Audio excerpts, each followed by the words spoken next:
오늘 우리에게 주신 하나님의 말씀은 요한복음 4장 11절에서부터 30절까지 말씀, 신약성경 147면입니다. 자, 이 말씀을 저와 함께 교독하겠습니다. 제가 먼저 읽겠습니다. 여자가 이르되 주여 물 기를 그릇도 없고 이 우물은 깊은데 어디서 당신이 그 생수를 얻겠사옵나이까. 우리 조상 야곱이 이 우물을 우리에게 주셨고 또 여기서 자기와 자기 아들들과 짐승이 다 마셨는데 당신이 야곱보다 더 크니까.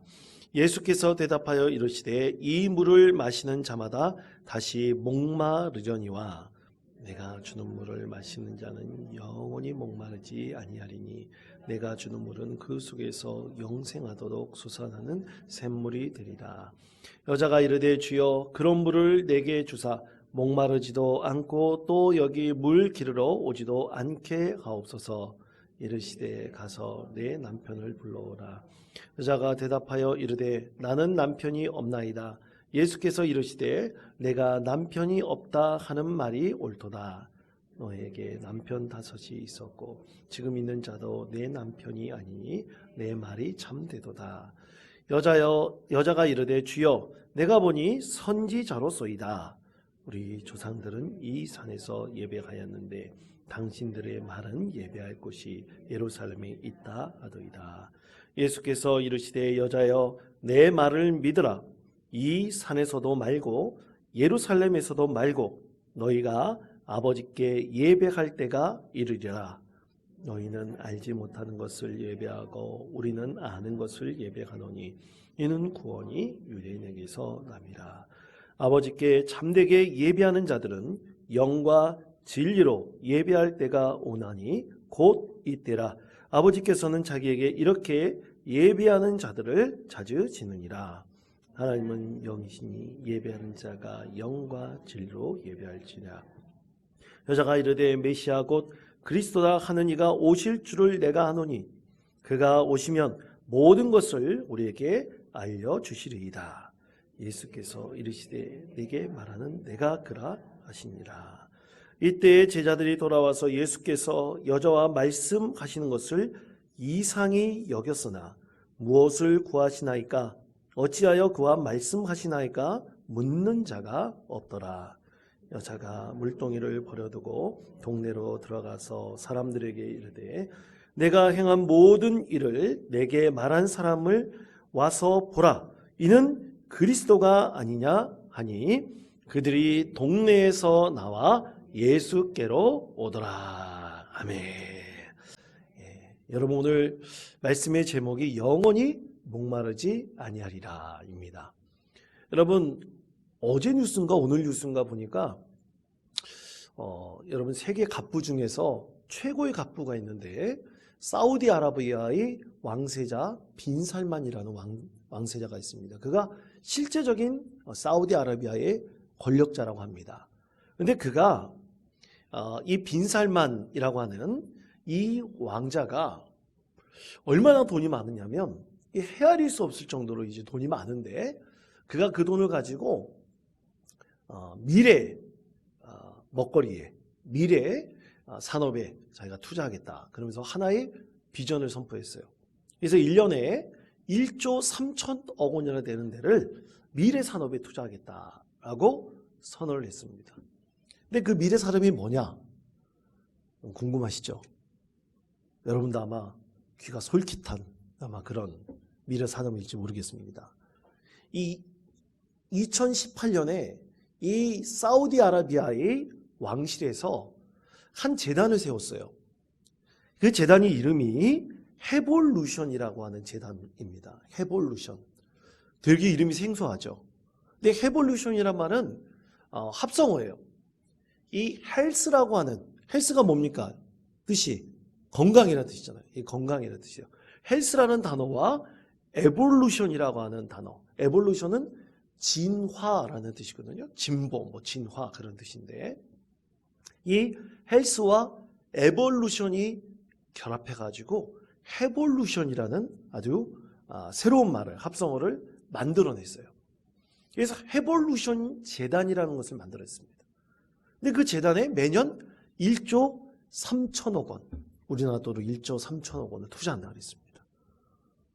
여러분 별로 놀라운 소식도 아니죠. 여러분 1조 3천억 원, 우린 죽을 때까지 만져보지도 못할 돈입니다. 근데 그것을 매년 투자하겠다. 왜 투자하느냐? 이 해볼루션이라고 하는 듣도 보도 못한 이 생소한 합성어를 가진 이 재단은 목적이 이 노화, 우리가 늙어가지 않습니까? 이 늙어가는 것을 방지하거나 그것을 이제 늙지 않게 만들겠다 하는 목표를 가지고 만들어진 재단이에요. 그래서 여러분 우리 세포가 하루에도 수천 개가 만들어지고 그 다음에 굉장히 많은 세포가 하루에 죽고 사라져 버립니다. 그러다가 우리가 점점 세포가 많이 죽고 그러다 보면 우리가 어떻게 돼요? 늙어가는 거죠. 저도 처음에 우리 교회 부임했을 때 굉장히 얼굴이 탱탱했었는데 이제 주름살이 늘어나 버렸습니다. 늙어가는 건 자연한 거예요. 자연스러운 거예요. 그런데 이 세포가 죽어가는 것을 방지하겠다. 그리고 죽은 세포를 되살려내겠다. 이런 목표를 가지고 여러 연구기관과 제약사 같은데 투자하겠다고 발표를 했어요. 이 난리가 났습니다. 이 미국에서도 이 돈이 없어가지고 이 노화 방지나 그리고 세포의 재생 뭐 이런 것들에 대해서 투자할 만큼 그런 여력이 없었거든요. 그런데 세계 최고 부자가 그것을 투자한다고 하니까 이런 기업들의 그 주가가 엄청나게 뛰었다고 합니다. 제 말이 사실인지 아닌지는 여러분이 확인해 보시고 그렇다고 마음속에 지금 내가 어떤 주식을 사야겠다 그렇게 생각하시면 안 됩니다. 그럼 이 세계 최고의 부자가 왜 자신 그 왕실에서 만든 이 재단에 엄청난 돈을 매년 투자하겠다라고 발표한 그 이유가 무엇일까요? 죽기 싫은 거죠. 늙기 싫은 겁니다. 자신이 이제 늙거나 죽는 것, 이제 돈이면 해결할 수 있다고 생각하는 것이죠. 여러분 과연 이런 일이 가능할까요? 저는 글쎄 라고 대답할 수밖에 없을 것 같습니다. 여러분 대체 우리가 영원히 사는 방법은 과연 무엇일까요? 영원히 오늘 말씀처럼 영원히 목마르지 않는 법은 무엇이며 영원하다는 것은 과연 무엇입니까? 오늘 주님께서 우리에게 주시는 이 말씀은 우리 그리스도인들이 반드시 알아야 될 것 영혼에 대한 거예요. 영혼이 과연 무엇인가? 이것에 대해서 분명히 말씀합니다. 자, 요한복음 4장 3절에서부터 4절 우리 읽지 않은 말씀인데요. 요한복음 4장 3절에서부터 4절까지 말씀, 우리 화면에 있는 말씀을 다 같이 한 목소리로 읽겠습니다. 유대를 떠나사 다시 갈릴리로 가실 때 사마리아를 통과하여야. 아멘. 자, 예수님께서 오늘 말씀 그대로 본다면 이제 복음 사역을 계속 감당하시기 위해서 어디로 가시려고 했습니까? 갈릴리로 가시려고 했습니다. 갈릴리로 가시려고 했는데 4절 말씀, 우리가 조금 전에 읽은 4절 말씀에 보면 사마리아를 통과하여야 하겠는지라 라고 말씀하고 있어요. 사마리아를 통과하여야 하겠는지라. 근데 여러분 참 이 말씀을 읽으면 이상합니다. 유대인들은 절대로 사마리아 사람들과 상관하지 않아요. 관계하지 않아요. 교류하지 않아요. 사마리아 지역으로 들어가지도 않습니다. 아주 금지 지역이에요. 그런데 예수님께서 오늘 말씀에서 우리가 읽었던 조금 전에 읽었던 말씀에서 사마리아를 어떻게 하겠다고 하셨습니까? 통과하여야 하겠는지라. 내가 반드시 통과해야 되겠다. 그런 마음을 갖고 계신 거예요. 그럼 예수님께서 이런 마음을 갖고 계실 때 예수님도 유대인이시지만 이런 마음을 갖고 계실 때 분명히 그 이유가 있습니다. 그 이유는 한 두 가지 정도로 추정할 수가 있어요. 하나는 예수님께서 지금 굉장히 급하시기 때문입니다. 뭔가 급한 것이 있는 거예요. 갈릴리로 가려면 이 남쪽에서 사마리아 지역을 통과해야지 갈릴리로 가는 게 가장 빨라요. 가장 좋습니다. 그렇지 않으면 돌아가야 돼요. 멀리 돌아가야 됩니다. 그런데 예수님께서 사마리아 지역을 일부러 의지를 가지고 통과하겠다라는 것은 분명히 급한 일이 있을 것이다. 추정할 수 있죠. 지름길로 가는 거니까요. 그런데 요한복음 이 4장 그 뒷부분 말씀과 또 5장의 말씀에 보면 한번 쭉 읽어보시면 급한 이유가 하나도 없습니다. 분명히 이 4장에 급한 말씀이 있다면, 이유가 있다면 분명히 5장에서는 그 급한 이유에 대한 어떤 사건 또 이야기가 나와야 될 텐데 그런 얘기가 전혀 없습니다. 추정해 볼 수도 없어요. 그렇다면 두 번째 이유, 두 번째를 추정할 수 있어요. 그것은 뭐냐면 이미 예수님께서 사마리아로 들어가시겠다, 그런 마음을 갖고 계셨다는 얘기죠. 바로 예수님의 계획하심이 있었습니다. 이미 예수님께서는 사마리아에 들어가셨을 때 어떤 일을 일으키실 것이다, 내가 반드시 어떠한 일을 할 것이라는 것을 분명히 예수님께서는 계획하고 계셨다는 것이죠. 이미 알고 계셨다는 얘기입니다. 자, 그래서 그 뜻대로 예수님께서는 분명히 행하셨습니다. 그래서 예수님께서는 이렇게 말씀하셨습니다. 자, 요한복음 5장 30절 말씀인데요. 5장 30절 말씀을 화면의 말씀을 함께 읽겠습니다. 내가 아무것도 스스로 할 수 없노라. 듣는 대로 심판하노니 하려 하지 않고 나를 보내신 이 뜻대로 하려 함으로 내 심판은 우려오니라. 아멘. 자, 여러분, 예수님을 보낸 사람이 누굽니까? 하나님이시죠. 예수님도 삼위일체 하나님이십니다. 하나님 뜻에 순종하고 하나님의 계획하심을 예수님께서 동일한 마음으로 이루시려고 지금 어디로 가신 거예요? 사마리아로 들어가신 것이죠. 이것이 분명한 오늘 하나님께서 주신 메시지가 바로 여기에 있습니다. 여러분, 기도하는 사람은 무언가 하나님께서 나를 통해서 이루신다는 것을 분명히 안다면 그것을 거부할 수가 없습니다. 그것이 영적인 사람이에요. 여러분, 기도 가운데 내가 어떤 무언가를 우리가 깨달을 때가 분명히 있어요. 근데 그거 절대로 거부하시면 안 됩니다. 물론 그것이 사단이 준 건지 아닌지는 분별할 필요는 있지만 만약 이것이 성령님께서 주신 마음이라고 한다면 우리는 그것을 절대로 거부할 수 없습니다. 거부했다가는 큰일 납니다. 자, 우리 예수님께서도 하나님 뜻에 순종하여 어디로 들어가셨다고요? 사마리아로 들어가셨죠. 과감하게 사마리아로 들어가셨습니다. 그때 예수님께서는 하나님께서 예정하신 한 여인을 만났죠. 바로 수가성의 사마리아 여인, 그 여인을 만났습니다. 이 여인은 예수님을 만남으로 그녀의 운명이 완전히 바뀌었죠. 그런데 여러분, 이 여인을 만난 것, 과연 이것은 누구를 위한 것일까요? 이 한 사람만을 위한 것일까요? 여러분, 전혀 그렇지 않습니다. 여러분, 성경 말씀을 쭉 읽다 보면 성경에서는 반드시 한 사람을 통해서 역사하시는 하나님의 뜻이 일어납니다. 근데 그것은 반드시 그 한 사람만을 위한 것이 절대 아니라는 것을 여러분 반드시 알아야 됩니다. 만약 이 김광술 한 사람에게 성령의 역사가 일어나잖아요. 그러면 나 한 사람을 위한 게 결코 아니에요. 그런데 많은 성도들이 착각하는 게 나 한 사람만을 위한 것이라고 생각하는 거예요. 전혀 그렇지 않습니다. 이것은 이 사마리아 여인에게 일어난 이 예수님과의 만남은 누구를 위한 것입니까? 사마리아 전체에 있는 사마리아인들을 위해서 누가 계획하신 것입니까? 하나님께서 계획하신 것입니다. 여러분, 우리는 이것을 분명히 알고 오늘 하나님의 말씀을 깊이 깨달아야 됩니다. 자, 요한복음 4장 39절에서부터 42절까지 말씀 우리 다 같이 한 목소리로 읽겠습니다.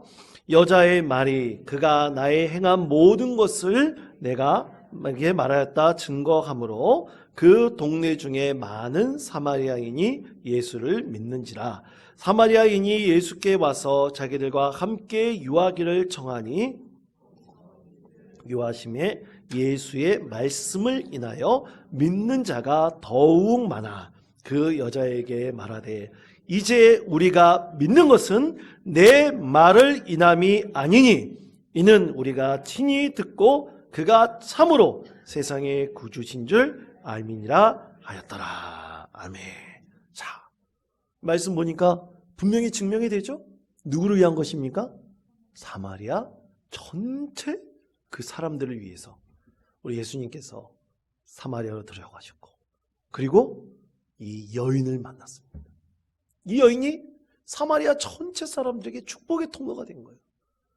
세상에서 가장 미천하고 불쌍한 이 여인을 통해서 하나님께서는 사마리아 사람들을 위한 축복의 통로, 시작점으로 삼으셨다는 것입니다. 얼마나 놀라운 은혜입니까? 여러분, 이렇게 예수님께서 이 여인을 만날 것을 계획하시고 이 여인에게 전해준 그것은 무엇입니까? 복음이죠. 복음은 무엇에 관한 겁니까? 여러분, 복음은 영생에 관한 것입니다. 영생에 관한 것이에요. 구원에 관한 것입니다. 복음이 나 좋으라고 듣는 소리가 아니에요. 무엇에 관한 것이라고요? 영생에 관한 것. 우리가 이것임을 분명히 알아야 됩니다. 근데 우리가 신앙생활 하시는 분들이 이렇게 생각하시는 분이 있어요. 아, 오늘 목사님 말씀 참 좋았다. 그러면 그 목사님 말씀에 영생의 말씀인지 아닌지를 깨닫는 것이 아니라 내가 듣기에 참 좋았다 생각하는 경우가 참 많습니다. 그러므로 우리는 반드시 구별해야 될 것이 있어요. 우리가 하나님 말씀이 진정으로 영생에 관한 것인지, 하나님께서 하나님 나라를 위해서 우리에게 주시는 귀한 말씀인지 아닌지 그것을 분별해내야 됩니다. 그 분별해내면서 우리 하나님께서 주신 말씀이 너무나 귀한 말씀인지 아닌지를 우리는 분명히 알아야 돼요. 오늘 사마리아 여인에게 주신 영생하는 생수의 말씀은 뭡니까? 바로 영생에 관한 하나님의 구원의 메시지였던 것입니다. 자, 그러면 이때 예수님께서 이 사마리아 여인을 통해서 꼭 전하고 싶었던 것, 이 사마리아 여인이 꼭 어떤 사람이 되기를 원하셨는가? 여러분, 예수님께서 뿐만 아니라 모든 성경의 말씀은 한 사람의 삶의 변화를 통해서 하나님 나라를 시작하게 하시고 많은 사람들이 구원받는 하나님 자녀가 되게 하십니다. 그래서 한 사람이 변화된 것이 되게 중요해요. 그러면 오늘 예수님께서는 이 여인이 어떤 사람이 되기를 원하셨는지 우리는 그것을 분명히 알아야 됩니다. 그것이 오늘 이 여인을 통해서 우리 믿는 모든 그리스도인에게 주시는 하나님의 메시지죠. 딱 두 가지입니다. 첫째, 그것은 진실한 예배자입니다. 저를 따라해 주시기 바랍니다. 진실한 예배자. 자, 요한복음 4장 21절에서 23절까지 말씀 우리 다 같이 한 목소리로 읽겠습니다. 예수께서 가라사대 여자여 내 말을 믿으라. 말고 너희가 아버지께 예배할 때가 이르리라. 너희는 알지 못하는 것을 예배하고 우리는 아는 것을 예배하노니 이는 구원이 유대인에게서 남이니라. 아버지께 참으로 예배하는 자들은 신령과 진정으로 예배할 때가 오나니 곧 이때라. 아버지께서는 이렇게 자기에게 예배하는 자들을 찾으시느니라. 아멘. 자, 사마리아 여인은 예수님을 만나서 신비로운 체험을 했어요. 뭡니까? 성경 말씀을 보면 이 여인이 만나서 예수님과 대화를 하는데 예수님께서 자기 인생에 대해서 쪽집게처럼 딱딱 알고 계신 거예요. 대표적으로 한 얘기가 있죠. 남편이 5명이 됐다는 것을, 5명이나 있었다는 것을 예수님이 탁 꼬집어서 얘기를 했어요. 그 얘기를 들었을 때 이 사마리아 여인이 저 사람은 분명히 선지자다. 예언자다. 선지자나 예언자가 아니면 도저히 내 인생에 대해서 확실하게 알 수 있는 사람이 없습니다. 생전 처음 본 사람이 어떻게 내 인생에 대해서 저렇게 잘 알 수 있을까? 그래서 당신은 선지자이십니다. 여인이 이렇게 고백을 하죠. 근데 이 고백을 하자마자 이 여인이 갑자기 화제를 바꿔버려요. 그러면서 이런 질문을 하죠. 우리 조상들은 항상 이 산에서 예배하라고 했는데 유대인들은 꼭 예루살렘에서 예배하라고 합니다. 과연 무엇이 진짜 예배입니까? 이렇게 물어보죠. 여인이 갑자기 화제를 바꿔버립니다. 여러분, 사람이 갑자기 말을 하다가 화제를 바꿔버리는 경우가 있을까요? 없을까요? 있죠? 없습니까? 여러분, 언제 화제를 바꿔버립니까? 언제 화제를 바꿔버릴까요? 어떤 대화가 여러 사람들에 의해서 이루어질 때 이 대화의 이 얘기의 주도권을 자기가 장악하기 위해서 화제를 바꿔버리는 경우가 있죠. 또 하나는 어떤 경우가 있냐면 자기에게 불리한 얘기가 될 때, 부끄럽고 쑥스럽고 난감한 얘기가 이어질 때 어떻게 해요? 화제를 싹 바꿔버리죠. 여러분, 그렇습니다. 이 여인에게 있어서 지금 가장 난감한 얘기는 뭡니까? 그녀의 가장 약한 면을 예수님께서 건드리셨어요. 남편이 5명 있다고 말씀하셨습니다. 그러니까 이 여인이 깜짝 놀라서 당신은 선지자이십니다. 그러면서 이 화제를 싹 바꿔버려서 선지자들도 제대로 말할 수 없는 이 문제를 가지고 얘기하게 되죠. 우리 조상들은 이 산에서 예배를 하라고 하는데 왜 유대인들은 꼭 예루살렘에서 예배하라고 합니까? 이것에 대해서 물어보죠. 그러면 우리 조상들이라고 하는 이 사마리아인들이 예배하라고 하는 것은 과연 이 산이라는 것은 무엇을 말할까요? 그것은 그리심산입니다. 그리심산. 이번에 올 초에 성지순례 갔을 때 저도 새롭게 알게 된 것. 이 성경 말씀을 봤을 때 이 산이 뭘까? 그냥 피상적으로 그리심산이구나. 우리는 학문을 연구하다 보면, 성경을 연구하다 보면 그냥 알 수 있죠. 그런데 왜 그리심산인가? 왜 그리심산인가? 왜 하필이면 에발산이 아니고 그리심산인가? 가서 보니까 알겠더라고요. 가서 보니까 그리심산에 아주 큰 바위, 평평한 아주 신성한 것 같이 보이는 제단과 같은 바위가 있습니다. 지금도 그곳에서 사마리아인들이 예배한다고 합니다. 그것이 아주 오래전부터 이 사마리아인들에게서는 어떤 곳이에요? 신성한 장소, 신성한 장소. 많은 유대인들이 기드온 산당이라고 하는 곳에서 예배하였듯이 그것이 신성한 곳이었던 것이죠. 그래서 항상 그곳에서 예배하라고 했던 것입니다. 그런데 유대인들은 그것이 아니라고 했던 것이죠. 그런데 그것에 대해서 예수님께서는 진정한 예배자가 되라 말씀하십니다. 장소가 중요한 것이 아니라 네가 영과 진리로 예배할 수 있는 사람이 되어야 된다. 그것이 가장 중요한 핵심이라고 이 여인에게 말씀하셨습니다. 그러면 왜 이 여인에게 진실한 예배자가 되라, 영과 진리로 예배하라고, 그렇게 진정한 예배자가 되라고 예수님께서 말씀하셨을까요? 여러분, 우리가 진정으로 하나님을 예배하지 않고서는 절대로 우리는 영원 구원을 받을 수가 없습니다. 이것이 진리입니다. 우리가 진정으로 하나님을 예배하지 않고 우리가 과연 영생에 대해서 우리가 확신할 수 있는가? 전혀 그럴 수가 없습니다. 바로 여기에 문제가 있는 것이죠. 평생 예배 사역자로 살았던 저드슨 코널 목사는 예배하느냐 마느냐는 논의의 대상이 아니다. 하나님이 창조하신 모든 피조물은 근본적으로 예배하기 때문이다. 우리가 누구를 예배할 것이냐? 그것이 항상 문제이다 라고 말했습니다. 이 세상 모든 창조물은 누가 만드신 거예요? 하나님께서 만드신 거예요. 그 하나님을 만드신 모든 피조물들은 누구를 예배하려고 합니까? 무의식적으로는 의식적으로는 다 하나님을 예배하려고 하고 있어요. 그러므로 우리가 진정으로 누구를 예배하느냐? 이것이 중요하다는 얘기죠. 오늘 사마리아 여인에게 말씀하신 것은 진정한 예배자가 되는 것입니다. 헛된 예배자가 되지 말고 진정으로 너희 몸과 마음과 영혼을 다하여 오직 하나님께만 예배하라.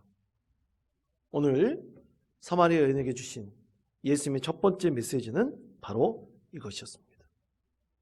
아까 빈살만, 이 세계 최고 부자에 대해서 말씀을 드렸죠. 그가 만약 돈으로 영생을 살 수 있다 생각한다면 그건 큰 착각입니다. 불가능합니다. 사람은 그럴 수가 없는 존재이기 때문이죠. 그런데 사람들은 항상 이 불가능을 가능하다고 생각하면서 도전하려고 합니다. 그것이 바로 인간의 교만 아니겠습니까? 성경에서도 늘 그렇게 인간이 하나님께 도전하고 있는 것을 말씀하고 있죠. 근데 도전에서 성공한 사람은 단 한 사람도 없었습니다. 그러므로 사랑하는 성도 여러분, 중요한 것은 우리가 늘 하나님을 진정한 예배자로 우리 스스로를 세워나가는 것, 이것이 가장 중요합니다.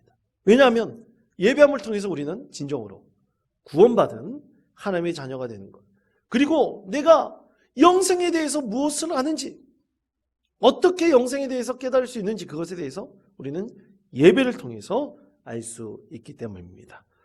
그리고 두 번째는 진정한 증거자가 되도록 우리 예수님께서는 이 여인을 사용하셨습니다. 자, 저를 따라 주시기 바랍니다. 진정한 증거자, 진정한 증거자. 자, 요한복음 4장 28절에서도 30절까지 말씀, 다 같이 한 목소리로 읽겠습니다. 여자가 물동이를 버려두고 동네에 들어가서 사람들에게 이르되 나의 행한 모든 일을 이는 그리스도가 아니냐 하니 저희가 동네에서 나와 예수께로 오더라. 아멘. 자, 그렇습니다. 여러분, 여인은 자신이 받은 구원과 영생에 대한 이 믿음의 확신을 자신만의 것으로 담아두지 않았습니다. 여러분, 이것은 극히 자연스러운 현상입니다. 자연스러운 것입니다. 여러분, 사람들은 가장 좋은 것, 또 내가 깨달은 것, 또 내가 좋은 것을 얻었거나 그것을 알게 되면 그것을 반드시 다른 사람들에게 알리고 싶어 합니다. 그것이 인간의 자연적인 욕구예요. 제 큰아들이 얼마 전에 휴가를 나왔다가 들어갔는데, 이 휴가 내내 아이가 부모하고 밥을 먹을 때 항상 했던 말이 있습니다. 군대 얘기를 하더라고요. 근데 왜 군대 얘기를 하냐면, 엄마는 군대를 다녀온 적이 있나요, 없나요? 없죠. 그리고 아빠는 방위를 받았기 때문에 자기는 현역이라는 거예요. 자기는 현역이기 때문에 방위가 현역에 대해서 뭘 하느냐, 그러면서 이 군대에 있었던 얘기들을 자세하게 얘기를 하는데, 참 그거 들어주느라고 참 혼났습니다. 그런데 자기가 알고 있는 것을 얘기하고 싶은 거예요. 모른다고 생각하기 때문인 거죠. 자연스러운 것입니다. 여러분, 이 여인을 보십시오. 자기만이 알고 있는 것이에요. 그 여인은 동네로 들어갔어요. 그리고 누구에게 얘기를 했어요. 그 사람들이 누굴까요? 그 사람들이 여러분 바로 이 사마리아 여인과 비슷한 처지에 있었던 여인들입니다. 여러분, 우리도 마찬가지입니다. 우리가 진정한 예배자로 서서 영생에 대한 확신을 가지고 이것이 우리에게 너무 좋은 것이라면 우리는 반드시 담대하게 많은 사람들에게 이 좋은 소식, 나만이 알고 있는 좋은 비밀을 알릴 수밖에 없습니다. 그것이 자연적인 욕구죠. 그래서 이 여인은 자신과 비슷한 처지에 있는 여인들에게, 불쌍한 여인들에게 가장 먼저 들어가서 예수님에 대해서 알려주었습니다. 그가 진정으로 영생과 구원에 대해서 나에게 알게 해줬다. 그 비밀을 알게 해줬다. 진정한 예배자가 되게 했다.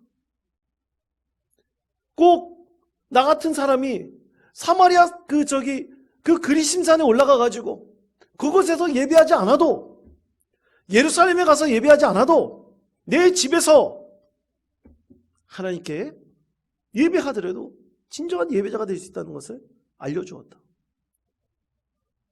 그녀의 인생에 있어서 하나의 희망의 빗줄기가 비치는 것처럼 분명히 여겼던 것입니다.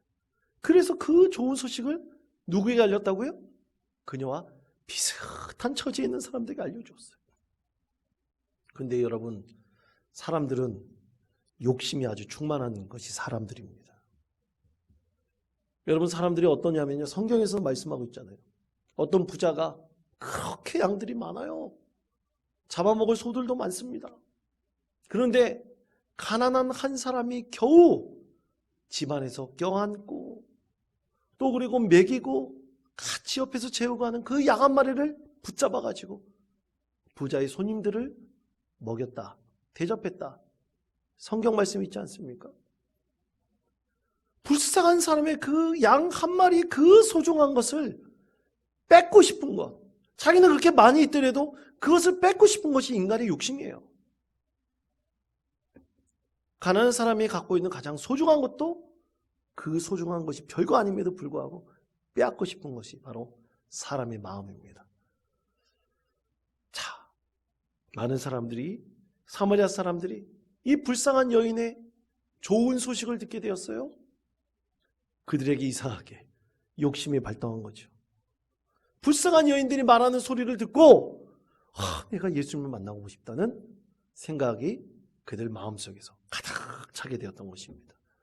우리 하나님께서는 인간의 욕심도 선한 것으로 바꾸시는 것이 바로 하나님이십니다. 그래서 새롭게 사람을 바꾸셨어요. 변화시키셨어요. 욕심 탐욕을 구원을 위한 간절한 열망으로 우리 하나님께서 바꾸셨죠. 그러므로 사랑하는 성도 여러분, 우리에게 좋은 것을 많은 사람들에게 알리시기를 바랍니다. 그것이 참으로 좋습니다. 정말 구원의 영생에 대한 좋은 소식이 나에게 있는가? 내가 그것을 간절히 바라고 원하고 있는가? 여러분, 그것이 확실해야 됩니다. 그래야 전할 수가 있습니다. 그러므로 사랑하는 성도 여러분, 우리가 이렇게 된다면 우리의 삶을 더욱더 정결하게 만들려고 노력하게 될 것입니다. 더욱더 우리는 신실한 믿음의 사람이 되려고 애쓸 것이에요. 세상 사람들이 거짓되게 하더라도 우리는 거짓되지 않기 위해서 최선을 다할 것입니다. 그것이 바로 영생을 간절히 바라고 소망하는 믿음의 사람에게 주신 하나님의 축복이고 하나님의 은혜임을 여러분 믿으시기를 바랍니다. 그러면 사랑하는 성도 여러분, 우리에게는 구원의 기쁨이 있습니다. 진정으로 구원의 기쁨을 원하십니까? 그것을 간절히 바라고 원하는 사람에게 반드시 하나님께서는 구원의 소망과 기쁨을 우리 가운데 더하여 주실 것입니다. 그런 믿음으로 여러분, 이 세상 사람들에게 우리의 좋은 것을 알립시다. 나만 품고 있지 말고 미워하는 사람들에게도 알리고 좋아하는 사람들에게도 전하고, 나를 잘 알지 못하는 그냥 스쳐 지나가는 사람들이 있더라도 그들에게 구원의 기쁜 소식을 알릴 수 있는 믿음의 증거자 되시기를 축복합니다. 하나님께서 우리 삶을 반드시 은혜 가운데 더하여 주시고 우리에게 풍성한 기쁨을 선물로 주실 것입니다. 이런 믿음의 사람 되시기를 간절히 축복합니다.